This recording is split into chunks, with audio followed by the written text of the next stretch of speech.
नमस्कार दोस्तों, कैसे हैं आप लोग। उम्मीद करता हूँ खुश होंगे, मज़े में होंगे। स्वागत है आपका मेरे चैनल स्टोरी टेलर सीपी में।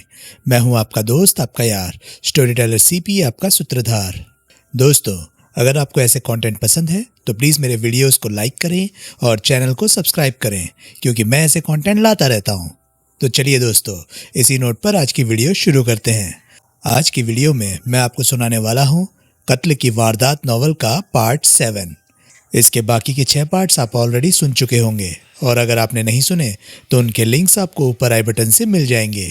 तो चलिए दोस्तों, ज़्यादा देरी ना करते हुए शुरू करते हैं कत्ल की वारदात नॉवल का पार्ट 7। चंदा मंत्र मुग्ध सी उसके साथ चल रही थी। रह रहकर उसकी आंखों के सामने व्हील चेयर पर बैठे राजा साहब की सूरत घूम जाती थी और उसके शरीर में झुरझुरी दौड़ जाती थी। किस हालत में होगी राजा साहब की लाश, कंकाल ही बचा होगा। उसे लाश के पास खड़े होने के ख्याल से भी दहशत हो रही थी। वे घाटी की तलहटी में पहुंचे। गर्मी से दरारों की सूरत में फट पड़ी सूखी ज़मीन उनके कदमों के नीचे भुरभुरा रही थी। वो पानी के समीप पहुंचा। उसने सावधानी से टॉर्च का प्रकाश राजा साहब की कब्र की ओर डाला। अब छतनुमा पत्थर के नीचे से तिरपाल साफ झांक रही थी। वो वापस लौटा। वो कॉटेज में से एक फावड़ा उठा लाया। खोदने के लिए पानी के समीप की जगह उपयुक्त होगी, उसने सोचा, क्योंकि परे की ज़मीन तो लगातार धूप लगने से सख्त हो गई होगी, इसलिए उसे खोदने में कठिनाई होगी। उसने किनारे से परे एक मुनासिब स्थान छांट लिया। फावड़ा वहीं रखकर वो चंदा को बुलाने कॉटेज की ओर लौटा। एकाएक वो ठिठक गया। वो कान लगाकर सुनने लगा। कहीं से लोगों के बातें करने की आवाज़ें आ रही थी। उसने जल्दी से टॉर्च बुझा दी। उसे नदी की ओर 2 साए दिखाई दिए, एक पुरुष का, एक स्त्री का। शायद कोई मियाँ बीवी सैर करने निकल आए थे। क्या उन्होंने टॉर्च की रोशनी देखी होगी? नहीं देखी होगी। वो चुपचाप कॉटेज में आ गया। अभी बहुत वक्त था, सारी रात पड़ी थी। वो उन लोगों के वहां से चले जाने तक इंतजार कर सकता था। कैलाश माथुर को होश आया। सबसे पहले उसे अपने सिर में तीव्र पीड़ा का एहसास हुआ, फिर बाकी जिस्म में भी। उसने हिलने की कोशिश की तो उसके शरीर में पीड़ा की लहर यूं दौड़ गई जैसे किसी ने भाला मार दिया हो। वो कितनी देर स्थिर पड़ा रहा। चारों तरफ अंधेरा था। केवल सिर उठाने पर से उसे कुछ चमकता दिखाई दिया। वे शायद सितारे थे। कहाँ था वो? बड़ी मेहनत से वो उठा। टांगों के अतिरिक्त उसका सारा जिस्म दुख रहा था और टांगें लगता था जैसे जम गई हों। उसने टांगों को छुआ। वे गीली थी। कहीं से पानी के बहने की आवाज़ आ रही थी। उसने अपनी जेब टटोली। हाँ, टॉर्च मौजूद थी। कांपते हाथ से उसने टॉर्च निकालकर जलाई और उसका प्रकाश चारों ओर डाला। उसे अपनी आंखों पर विश्वास न हुआ। क्या वो किसी कुएं में गिर गया था? नहीं, ये कुआं नहीं था, बहुत बड़ा खड्डा था। उसने टॉर्च का प्रकाश ऊपर की ओर डाला। उसे छेद के दहाने पर भीतर की ओर उगा हुआ पेड़ दिखाई दिया। तुरंत उसकी समझ में आ गया कि वो कहाँ था। वो राव जी के टीले के रास्ते में मौजूद उस खड्डे में था जिसको वहाँ के लोग पाताल की आंख के नाम से पुकारते थे। ज़रूर वो अनजाने में उसमें आ गिरा था, इसलिए उसका जिस्म इतनी बुरी तरह दुख रहा था। यही कमाल था कि वो इतनी ऊंचाई से गिरकर जिंदा बच गया था। उसने सावधानी से हिला हिलाकर अपने शरीर के हर अंग का मुआयना किया। नहीं, कोई हड्डी नहीं टूटी थी। उसने सारा शरीर टटोला। सिर में एक आलू जितना बड़ा घुमट निकला हुआ था और शरीर पर कई जगह खरोंचें आई थी। लेकिन वो इस छेद में गिरा कैसे? उसने दिमाग पर जोर दिया। हाँ, वो कस्बे से लौट रहा था। वो छेद के पास से गुजरा था। फिर पता नहीं क्या हुआ। अंधेरा। उससे पहले उसे सिर में तीव्र पीड़ा का एहसास हुआ था। शायद तभी वो छेद में आकर गिरा था और उसका सिर किसी पत्थर से टकराया था।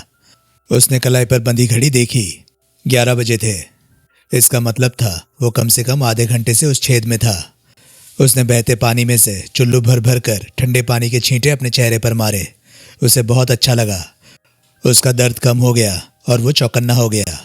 उसने नए सिरे से छेद की ढलुआ दीवारों का निरीक्षण करना आरंभ किया। जल्दी ही उसे यह अनुभव हो गया कि दीवार पर चढ़कर छेद से बाहर निकल पाना असंभव था।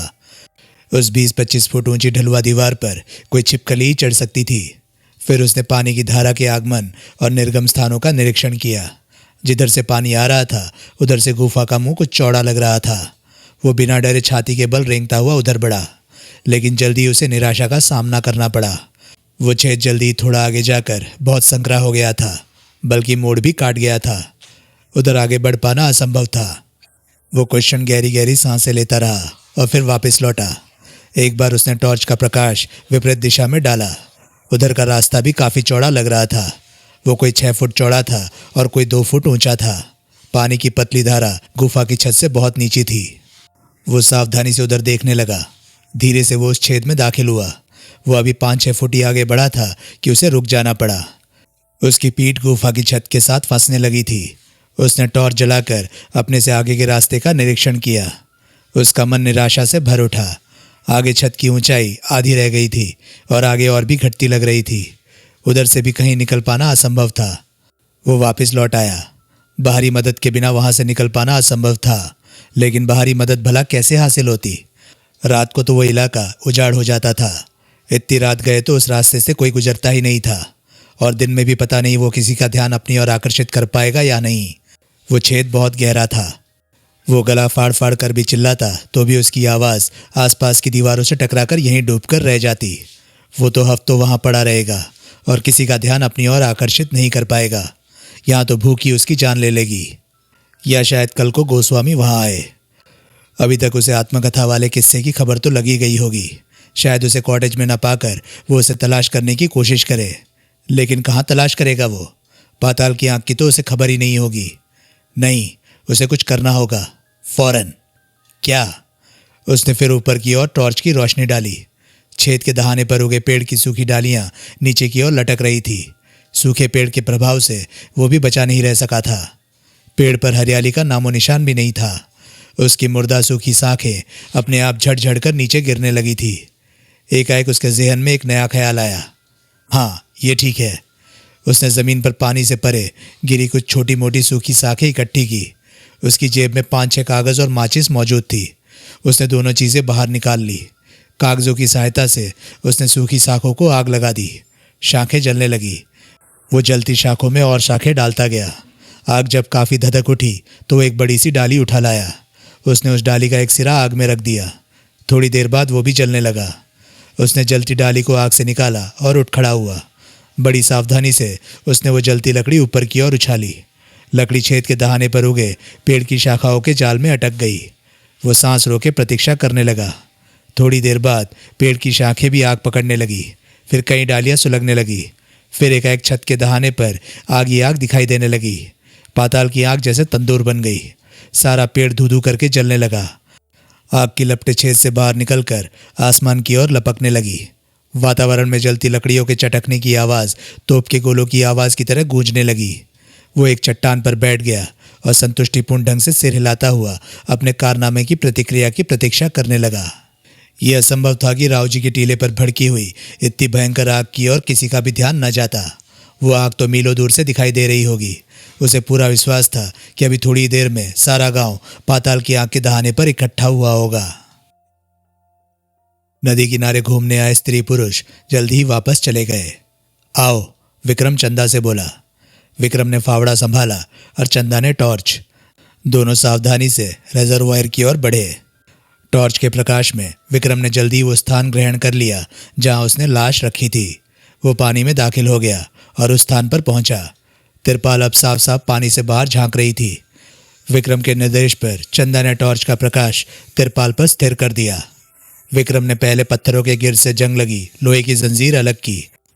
जंजीर 5 साल पानी में डूबी पड़ी रहने की वजह से इस बुरी तरह जंग खा गई थी कि विक्रम बड़ी कठिनाई से उसमें लगी गांठ खोल पाया। 1-2 बार उसे जंजीर पर एक नोकीले पत्थर से प्रहार भी करना पड़ा। वो सोच रहा था, क्या ये काम कॉटेज में कैलाश माथुर की मौजूदगी में संभव था? हरगिज भी नहीं। जंजीर अलग होने के बाद तिरपाल की बारी आई।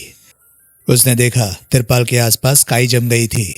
तिरपाल के गिर्द बंधी रस्सी पर भी काई की मोटी तह दिखाई दे रही थी। उसे उस रस्सी पर भी भरोसा नहीं था। रस्सी 5 साल तक पानी में डूबी रही थी। उसे भय था कि कहीं हाथ लगते ही वो धागे की तरह टूट न जाए। रस्सी टूटते ही राजा साहब की लाश से भग्नावेश तिरपाल से निकलकर चारों ओर बिखर जाते। उसने बड़ी सावधानी से तिरपाल को उस स्थान से पकड़ा जहां उसके सिरे एक दूसरे पर चढ़े हुए थे। उसने पहले धीरे से और फिर जोर से तिरपाल को बाहर की ओर खींचा, लेकिन तिरपाल अपने स्थान से हिली भी नहीं। शायद बंडल कहीं फंस गया था। चंदा, विक्रम बोला, मैं बंडल खींचता हूँ, तुम इसे दूसरे ओर से बाहर की ओर धकेलो। चंदा का चेहरा पीला पड़ गया। वो तो तिरपाल की ओर देख तक नहीं रही थी। वो तो मुंह फिराए खड़ी थी। तिरपाल को छूने के ख्याल से ही उसे उबकाई आने लगी। चंदा, विक्रम फुफकारा। चंदा संभली। उसने जलती टॉर्च अपनी बगल में दबा ली और झुककर बंडल को दूसरी ओर से विक्रम की ओर धकेलने लगी। उसे लग रहा था जैसे बंडल में राजा साहब की लाश हिल रही थी, करवट बदल रही थी। उसने आंखें बंद कर ली और होंठ भींच लिए। वो राजा साहब की लाश के ख्यालों को अपने दिमाग से धकेलकर यूरोप में विक्रम के साथ गुजरी रंगीन रातों के बारे में सोचने की कोशिश करने लगी। अंत में बंडल ढीला पड़ गया। विक्रम ने सावधानी से उसे पत्थरों के बीच से निकाल लिया। ये देखकर उसकी जान में जान आई कि तिरपाल अभी भी सलामत थी, कहीं से कटी नहीं थी। उसने बंडल को सावधानी से संभाला और वापस घूमा। तभी उसकी निगाह राव जी के टीले की दिशा में उठी। वहां से आसमान को छूती हुई लाल लाल लपटें दिखाई दी। बंडल उसके हाथ से छूटते छूटते बचा। हे भगवान, ये क्या हुआ? विक्रम, चंदा आतंकित स्वर से बोली। ये आग, ये तो पाताल की आग के दहाने पर लगी मालूम होती है। तुरंत सारी कहानी विक्रम की समझ में आ गई। वो लेखक का बच्चा उनकी आशा से बहुत पहले होश में आ गया था और लोगों का ध्यान अपनी ओर आकर्षित करने के लिए किसी प्रकार वो आग भड़काने में कामयाब हो गया था। और कोई बात संभव नहीं लगती थी। आग वहां अपने आप नहीं लग सकती थी। कितनी ही देर दोनों चेहरे पर दहशत के भाव लिए स्तब्ध खड़े रहे। तेज हवा चल रही थी। उसकी वजह से पाताल की आग से निकलती आग की लपलपाती जुबान आसपास के पेड़ों को भी अपनी लपेट में लेने की कोशिश कर रही थी। आग की लपटों के ऊपर गहरा काला धुआं उड़ रहा था।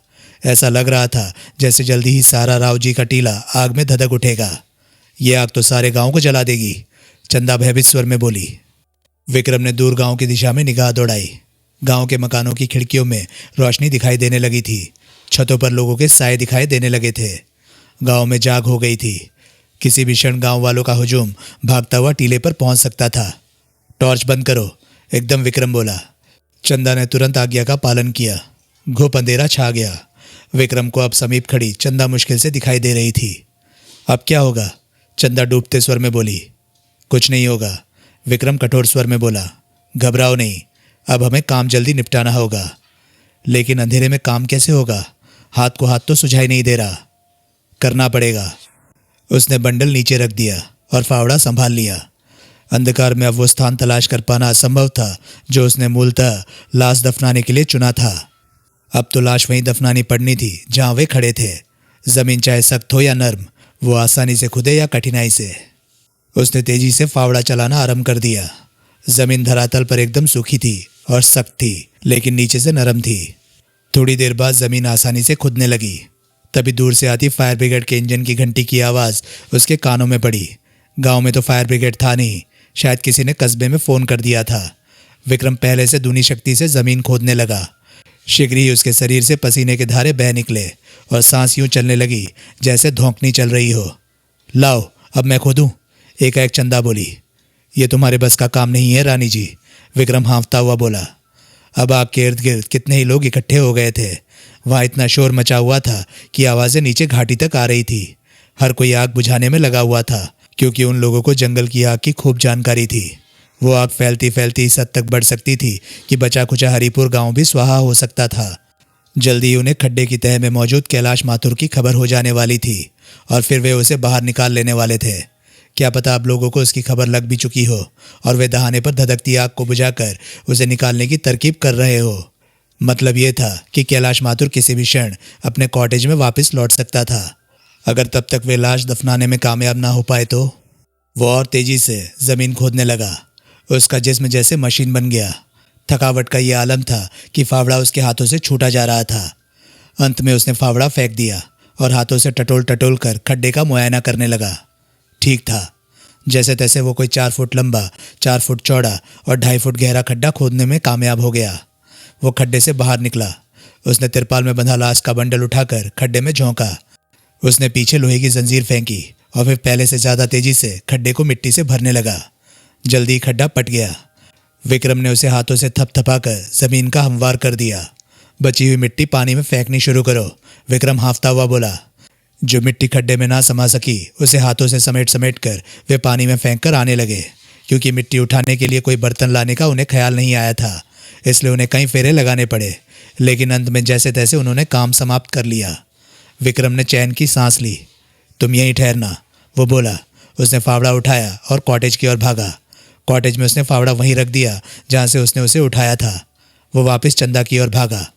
चलो, उसने उसकी बाहें पकड़ी और उसे जबरदस्ती अपने साथ घसीटता हुआ वहां से भागा। वे राव जी के टीले के रास्ते की विपरीत दिशा की ओर जा रहे थे। वो रास्ता उबड़ खाबड़ था, इसलिए अंधकार में ठोकरें खाकर गिरने से वे कई बार बाल बाल बचे थे। आग अब काबू में आ गई मालूम हो रही थी। राव जी के टीले के रास्ते पर कुछ लोग नीचे की ओर आ रहे थे। विक्रम खुश था कि वे समय रहते काम खत्म करने में कामयाब हो गए थे। अब वे सुरक्षित थे। अब रेजर्वायर बिल्कुल भी सूख जाती तो भी उन्हें परवाह नहीं थी। अब लाश बरामद नहीं हो सकती थी और बरसात होने की देर थी। फिर राजा साहब की नई कब्र भी पानी में डूब जाती। धीरे चलो जाने मन, एकाएक विक्रम प्यार भरे स्वर में बोला। अब कोई खतरा नहीं है। चंदा ने चैन की गहरी सांस ली। अब वे बांध की पक्की सड़क पर पहुंच गए थे। वे एक दूसरे का हाथ थामे इत्मीनान से चलते हुए आगे बढ़े। तभी पानी की एक मोटी सी बूंद टप से विक्रम की नाक पर आकर गिरी। विक्रम ने हड़बड़ाकर आसमान की ओर सिर उठाया। आसमान पर स्याह काले बादल घुमड़ आए थे। उनके कार तक पहुंचने से पहले बारिश होने लगी। कैलाश माथुर का मुकद्दर अच्छा था। टीले पर आग के गिर्द इकट्ठे हुए गांव वालों को उसकी गला फाड़कर चिल्लाने की आवाज़ें सुनाई दे रही थी। आग काबू में आते ही फायर ब्रिगेड वालों की लंबी सीढ़ी द्वारा उसे छेद से बाहर निकाल लिया गया था। फिर 2 गांव वाले उसे उसके कॉटेज में छोड़ गए थे। हर किसी ने यही कहा था कि उसकी तकदीर अच्छी थी जो वो इतने गहरे खड्डे में गिरकर भी केवल मामूली खरोचे खाकर ही बच गया था, वरना उसकी जान भी जा सकती थी या कम से कम हड्डियां तो टूट ही सकती थी। आग जल्दी बुझ जाने में फायर ब्रिगेड वालों का तो हाथ था ही। ऐन मौके पर बड़े अप्रत्याशित ढंग से बारिश शुरू हो जाने की वजह से भी आग जल्दी बुझी थी। लोगों को जब ये पता लगा कि कैलाश माथुर लेखक था तो उन्होंने यही कहा कि वो अपने ख्यालों में मग्न किसी नई कहानी का प्लॉट सोचता हुआ आ रहा होगा और अनजाने में पाताल की आंख में जा गिरा होगा। लेकिन कैलाश माथुर आश्वस्त नहीं था। ऐसा पहले तो कभी नहीं हुआ था, और अगर ऐसा हुआ था तो वो भविष्य में कभी किसी बस या ट्रक के नीचे भी आ सकता था। जो हुआ उस पर हैरान परेशान होता हुआ कैलाश बिस्तर के हवाले हो गया। अगले दिन सुबह जो आदमी कॉटेज में उससे मिलने पहुंचा वो थानेदार नरपत सिंह था। उसने अपना परिचय दिया। कैलाश माथुर ने उसे भीतर बुला लिया। कैसी तबीयत है? थानेदार ने पूछा। ठीक है, कैलाश माथुर सत्संग स्वर में बोला। कल रात आपकी वजह से इतना हंगामा हुआ। मुझे अफसोस है, लेकिन मेरी मजबूरी थी। आग भड़काने के अलावा लोगों का ध्यान अपनी ओर आकर्षित करने का मेरे पास कोई तरीका नहीं था। वो कोई आग लगाई थी आपने? सूखे के दिन वैसे हैं, आपने तो सारा गांव जला देने का सामान कर दिया था। फायर ब्रिगेड ना पहुंचा होता और ऐन मौके पर बारिश ना हो गई होती तो पता नहीं क्या का क्या हो जाता। मैं क्या करता? उस 25-30 फुट गहरे खड्डे में चुपचाप पड़ा भूखा प्यासा मर जाता। लेकिन आप गिरे क्यों? ध्यान से नहीं चल सकते थे आप? मुझे मालूम हुआ है कि रात का खाना आप कस्बे में जाकर खाते हैं और वहाँ से विस्की भी पीकर आते हैं। अगर आपने वो रास्ता इस्तेमाल करना है तो वापस होश में आया कीजिए। मैं होश में ही था, कैलाश माथुर चिड़चिड़े स्वर में बोला। विस्की से मैंने आज तक होश नहीं खोए। अगर आप होश में थे तो फिर उस खड्डे में कैसे जा गिरे? भाई साहब, हर शराब पीने वाला पी चुकने के बाद अपने आप को होश में ही समझता है, लेकिन हकीकत में दरोगा जी, मेरा ईश्वर गवाह है, मैंने आज तक 2 पैक से ज़्यादा कभी नहीं पी। तो फिर आगे से एक ही पिया कीजिए। लेकिन मैं बिल्कुल होश में था। तो फिर खड्डे में कैसे जा गिरे? यही तो समझ में नहीं आ रहा। बिल्कुल, आप होश में होते तो सब कुछ समझ में आता। आपकी तो तकदीर अच्छी थी कि इतने गहरे खड्डे में गिरकर आप मरे नहीं, और सूखे की वजह से नीचे पानी भी ना होने के बराबर था, वरना लाश भी बह जाती। आपसे पहले एक साहब उस खड्डे में गिरे थे तो उनकी लाश भी हाथ नहीं लगी थी। क्या मतलब? ये आज से 5 साल पहले की बात है। इन दिनों नीचे पानी का बहाव बहुत तेज था। इस इलाके के राजा साहब राजा भवानी सिंह ने उस खड्डे में कूदकर आत्महत्या कर ली थी।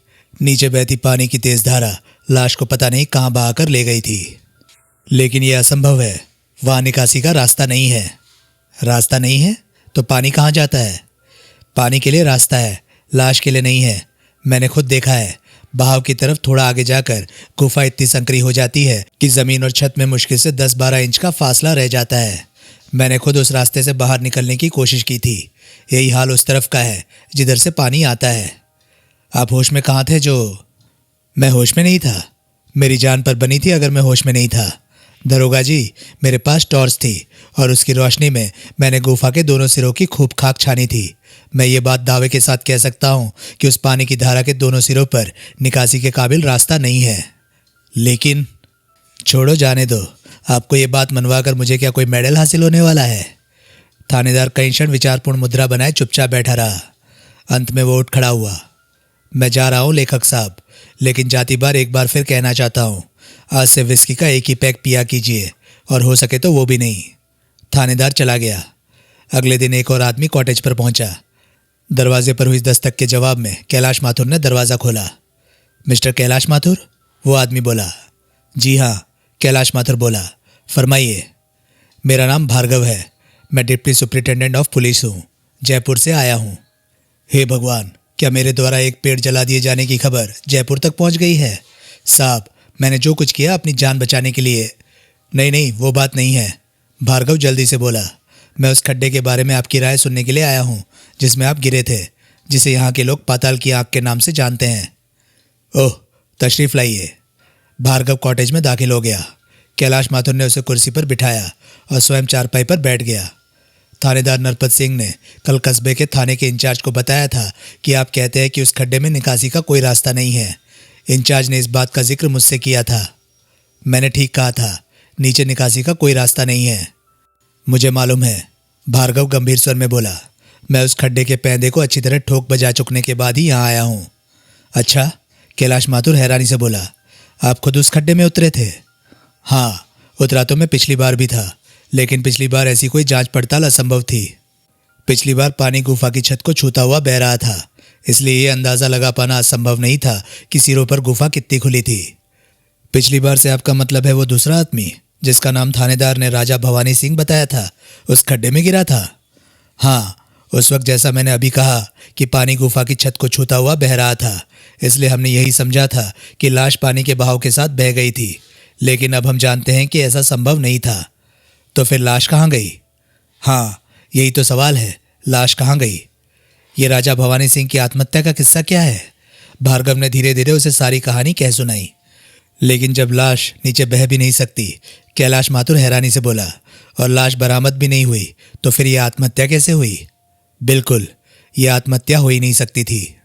यानी कि किसी ने हत्या को आत्महत्या का रूप देने की कोशिश की थी। जाहिर है, इसका मतलब है कि व्हीलचेयर को राजा साहब के बिना खाली खड्डे में धकेला गया था। और क्या, ऐसा कौन कर सकता है? सारी कहानी मैंने आपको सुनाई है, आपके ख्याल से कौन कर सकता है ऐसा? राजा साहब तो रईस आदमी होंगे, बेहद स्टिंकिंग रिच। उनकी दौलत किसे मिली? उनकी नौजवान बीवी चंदा को। और ये विक्रम कैसा आदमी था? खूबसूरत, हट्टा कट्टा, नौजवान। और राजा साहब बूढ़े थे और अपंग थे? हाँ।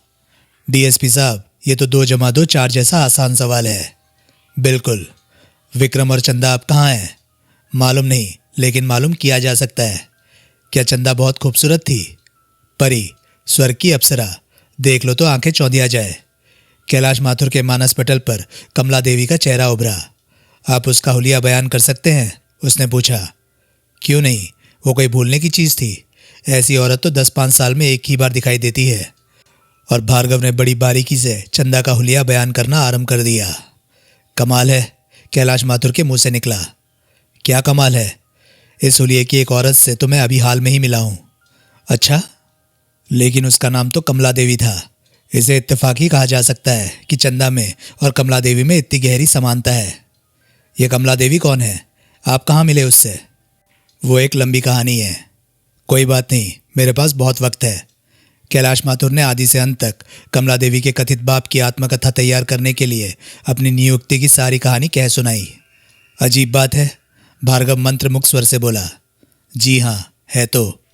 आपको उसकी इस बात पर विश्वास हो गया था कि आपकी किताब पर छपी तस्वीर को देखकर ही वो आप पर फिदा हो गई थी? नहीं, काफ़ी सोच विचार के बाद लेखक कठिन स्वर में बोला। मिस्टर माथुर, भार्गव बोला, उस औरत के उस रहस्यपूर्ण बर्ताव का मुझे एक ही हल दिखाई देता है। क्या? कि वो किसी न किसी तरह आपको इस स्थान से दूर रखना चाहती थी। हाँ, अब आपने ये बात कही है तो मुझे भी ऐसा ही लग रहा है। वो किसी बहाने मुझे शहर में अटकाए रखना चाहती थी। आत्मकथा वाली कहानी बिगड़ जाने के बाद ही उसने मुझ पर अपने रूप का जाल फेंका था। अगर वो मुझ पर फिदा होती तो ऐसा कोई संकेत पहले भी देती। आखिरी दिन ये सब क्यों हुआ? पहले ज़रूरत नहीं थी, पहले आप आत्मकथा में फंसे हुए थे। भाई साहब, कहने का मतलब यह है कि अपनी भरपूर कोशिश के बाद भी वो आपको शहर में रोके नहीं रख पाई। आप वापस आ गए। आपके यहाँ आने के अगले ही दिन क्या हुआ? पता नहीं, कैसे कैसे जादू के जोर से आप उस खड्डे में जा गिरे? हे भगवान, कहीं आपका मतलब ये तो नहीं है कि? मेरा मतलब बिल्कुल यही है। वो आपका रोज का रास्ता था। आप पूरे होशो हवास में थे। आप सड़क पर चल रहे थे और सड़क छेद से काफ़ी परे है, फिर भी आप छेद में जा गिरे। कैसे जा गिरे? कैसे जा गिरा? अंधेरे में किसी ने आप पर छुपकर हमला कर दिया और फिर आपके अचेत शरीर को खड्डे में फेंक दिया। लेकिन क्यों? निश्चय ही आप उनके रास्ते की रुकावट थे। आप उनके किसी काम में बाधा बने हुए थे। किस काम में? भार्गव ने उत्तर नहीं दिया। वो अपने स्थान से उठ खड़ा हुआ। वो कॉटेज का मुआयना करने लगा। कॉटेज में उसे कोई दिलचस्पी के काबिल चीज़ नहीं दिखाई दी। वो बाहर निकला और कॉटेज का चक्कर लगाकर पिछवाड़े में पहुंचा। वहाँ कुएं के पास उसे 2 फावड़े पड़े दिखाई दिए। भार्गव गौर से फावड़ों को देखने लगा। आपने हाल ही में खुदाई की है? उसने पूछा। नहीं तो, कैलाश माथुर बोला। खुदाई से मेरा क्या मतलब? क्यों? भार्गव ने एक फावड़ा उठा लिया। इसे देखिए। वो फावड़े का लोहे वाला खुदाई में प्रयुक्त होने वाला हिस्सा कैलाश माथुर के सामने करता हुआ बोला। ऐसा नहीं लगता जैसे हाल ही में इससे ज़मीन खोदी गई हो? परसों रात से बारिश हो रही है, कैलाश माथुर बोला। फावड़ा खुले में पड़ा रहता है। मिट्टी बारिश के पानी के साथ आंगन से बह आई होगी और इसके साथ चिपक गई होगी। मुमकिन है, भार्गव बोला। उसने फावड़ा रख दिया। साहब, कैलाश माथुर विचारपूर्ण स्वर में बोला, आप कह रहे थे कि मैं उनके किसी काम में बाधा बना हुआ था। बात मेरी समझ में नहीं आई। मैं किसी के लिए क्या बाधा बन सकता हूँ? मैं तो सारा दिन कॉटेज में बैठा लिखता रहता हूँ। केवल रात को थोड़ी देर के लिए बाहर निकलता हूँ। शायद आपकी कॉटेज में मौजूदगी ही उनके लिए बाधा हो। देखो, अगर राजा साहब का कत्ल हुआ था तो लाश कहीं तो छुपाई ही गई होगी। क्या पता उसी सिलसिले में आपकी कॉटेज में मौजूदगी उनके लिए मुश्किल खड़ी कर रही हो। 5 साल बाद? कुछ तो हुआ ही होगा। कोई तो गड़बड़ी हुई ही होगी। कोई ऐसी अप्रत्याशित बात जो पहले नहीं हुई थी। कोई असाधारण बात। ऐसी बात तो इस इलाके में एक ही हुई है। क्या? रिजर्वायर का पानी सूख रहा है। भार्गव की निगाह अपने आप ही रिजर्वायर की ओर उठ गई। राजा साहब की मौत के दिनों में क्या इस कॉटेज में कोई रहता था? लेखक ने पूछा। नहीं। क्यों? भार्गव बोला। इस इलाके में परिमहल के अलावा ये इकलौती सलामत इमारत है। वे बड़ी आसानी से बिना किसी की निगाह पड़े लाश को रिजर्वायर में ठिकाने लगा सकते थे। हाँ, लगा सकते थे। उन दिनों तो रिजर्वायर में आज जितना भी पानी नहीं था। पानी अभी इसमें इकट्ठा होना शुरू ही हुआ था। लाश रिजर्वायर की तलहटी में बड़ी आसानी से दफनाई जा सकती थी। बाद में तो यहाँ 40 फुट गहरा पानी भर गया था। फिर सूखा पड़ा और रिजर्वायर सूख गई। रिजर्वायर सूखने से लाश के फिर प्रकट हो जाने का खतरा पैदा हो गया। लाश को अपने वर्तमान स्थान से हटाकर दोबारा किसी और सुरक्षित स्थान पर ठिकाने लगाना ज़रूरी हो गया और ये काम कॉटेज में मेरी निरंतर मौजूदगी की वजह से किया नहीं जा सकता था। वेरी गुड, भार्गव प्रशंसात्मक स्वर में बोला। मैंने सुना है आप लेखक हैं। जासूसी उपन्यास लिखते हैं आप? नहीं। कमाल है, सूझबूझ तो आपकी जासूसी उपन्यास लेखकों जैसी है। आप मजाक कर रहे हैं? कतई नहीं। अच्छा, आप ये बताइए, अगर कातिल आप होते, वर्तमान समस्या आपके सामने आई होती तो आप क्या करते? मैं लाश को खतरे वाली जगह से निकालकर कहीं और दफना देता। कहाँ?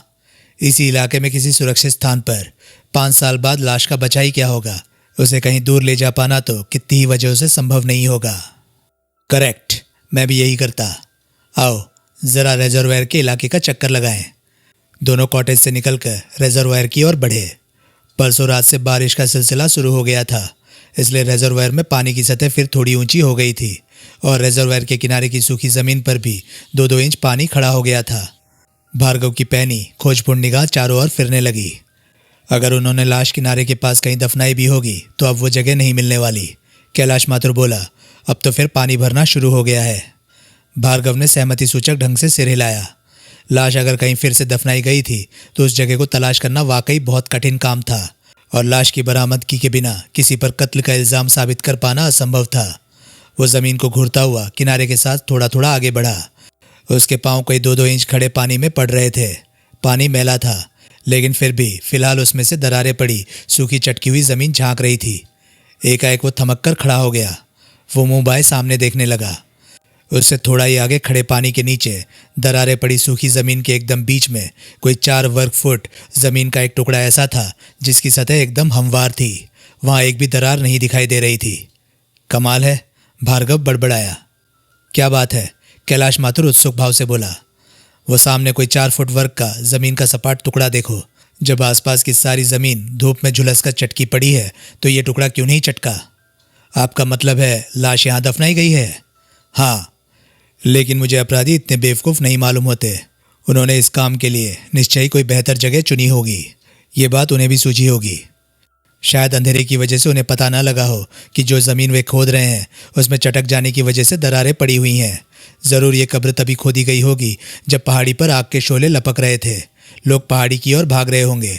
वैसी स्थिति में रोशनी करके ज़मीन का मुआयना करने की उनकी हिम्मत नहीं हुई होगी।